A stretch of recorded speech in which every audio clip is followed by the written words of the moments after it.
Hey everybody, Owen here, and I want to give you some information about live groups for the spring. All of this is also on a PDF that is attached to this email, so feel free to download it, share it with folks in your group. If you don't want to watch the video, you can just read it there and you'll get it all there.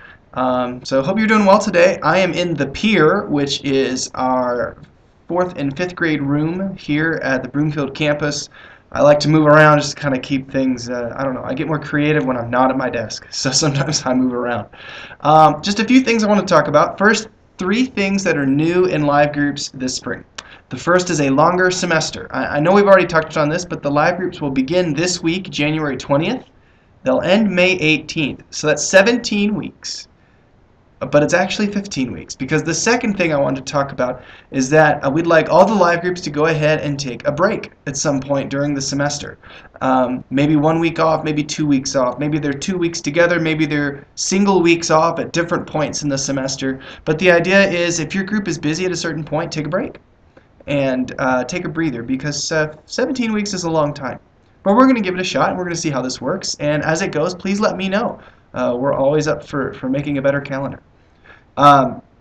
The third thing that's new this semester are that our sermons and our questions are going to be synced on both campuses. Now, this isn't news. That's very new feeling because we've already been talking about this. But if you've got folks in your live group that attend at both campuses or at different campuses, that's fine, because you're going to have the same questions and the same sermon at both campuses. In fact, if you've got folks at more than one campus, then you might even have an advantage in conversation, because you're going to have folks getting different opinions.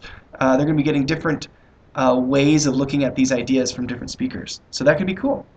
On other notes, there's some things that are, of course, not so new this semester. Live groups are going to be doing the same thing we always do in terms of having a social event early on, doing a service project later on in the semester.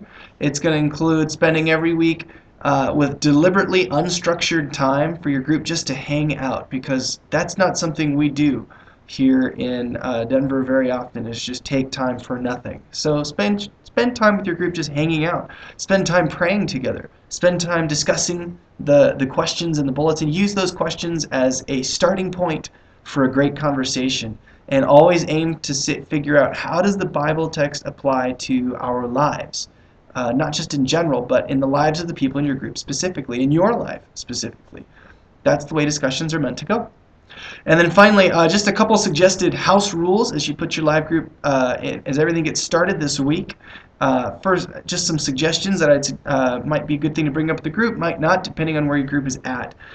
For one thing, it's a good idea to grow as a community where everyone participates, making sure everybody knows that everyone can participate, no one dominates.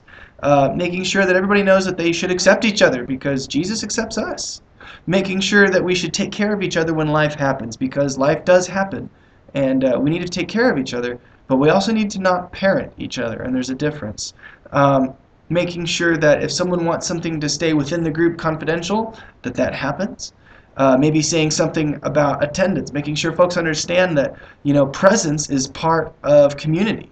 And so being there as much as possible, unless sick or out of town, is really the way to go to get the most out of live group. And then also, if you've got kids, what will you do for childcare? Maybe throwing that out there. If you're going to do food of some kind, most live groups do some kind of snack, maybe a meal. I mean, it depends. What is your group going to do? What does that look like?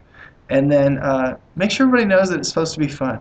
Make sure everybody has fun. That's important. So just a couple notes from me. I've gone a little long, so I'm going to sign off. All of this is on the PDF as well, which is only a single page. So I hope you're doing well this week, and we'll talk more.